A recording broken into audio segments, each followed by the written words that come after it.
Hi, welcome to CCK Live Under 5. I'm Jenna Zelmer, and today I will be explaining how to increase your disability rating from 90 to 100%. So before we get into that, just a little bit about VA ratings in general. VA disability ratings are assigned based on the severity of the condition, and they can range from 0 to 100%. And each rating corresponds to an amount of monthly compensation. That amount is meant to compensate veterans for their average impairment in earning capacity caused by their service-connected conditions. So if you are rated at 10%, VA necessarily considers you less impaired than someone who's rated at 50 or 70%. A 90% rating, though, is generally assigned in instances where the condition is particularly severe, and 100% rating indicates that the veteran is completely disabled.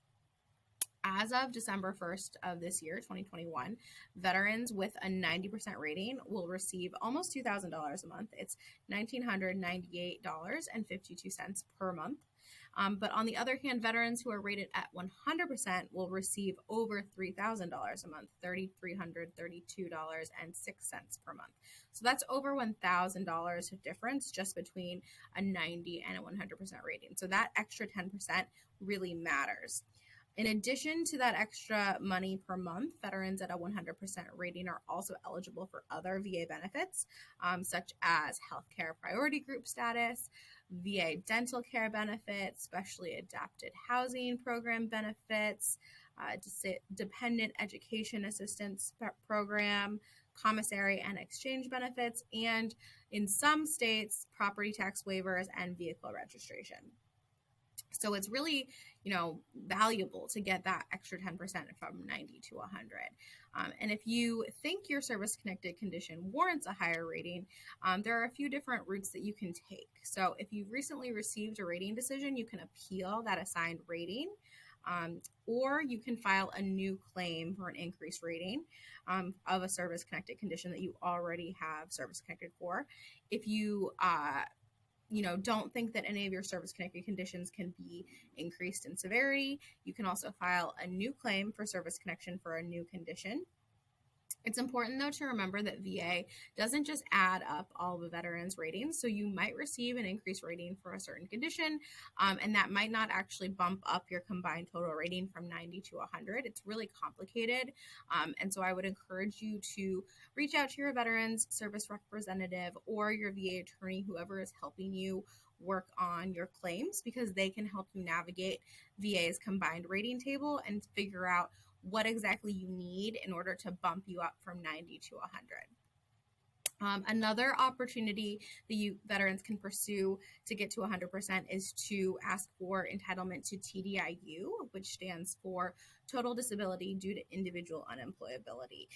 And so instead of meeting the rating schedule for a specific condition, instead what you're going to need to do in pursuing TDIU is demonstrate that you are unable to pursue substantially gainful employment due to your service-connected disabilities. So there's two different avenues to get a 100% rating.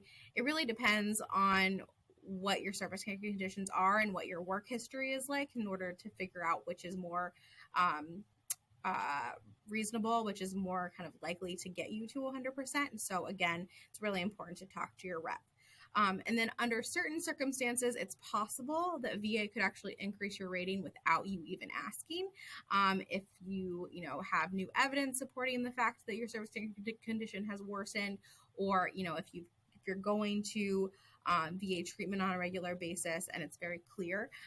But I would always suggest that you talk to your rep and make sure that you are affirmatively seeking those increased ratings. Don't just rely on VA to increase you without asking. So just a few tips before we close. You should definitely be mindful of the rating criteria for each of your service-connected conditions. And that's how VA is going to determine that your condition has or has not increased. And so you want to be honest with your doctors. You want to tell your doctors what symptoms you're experiencing, what kind of impairment you're experiencing, and hopefully that will line up with the symptoms and severity of the higher rating. And you can also have your doctor submit opinions that tell VA that your condition is more severe and does warrant a higher rating. You always want to make sure that you are having your doctor support their opinion with adequate rationale so that VA really considers it and doesn't just say that it's conclusory. We have some evidence, or excuse me, we have some videos on kind of how to support your claim for a higher rating. So I would definitely encourage you check those out before you go and talk to your private doctor. So that's all for today. Thank you so much for joining us. More information on the topics discussed can be found on our blog or in our longer form videos, and be sure to keep subscribing to our channel.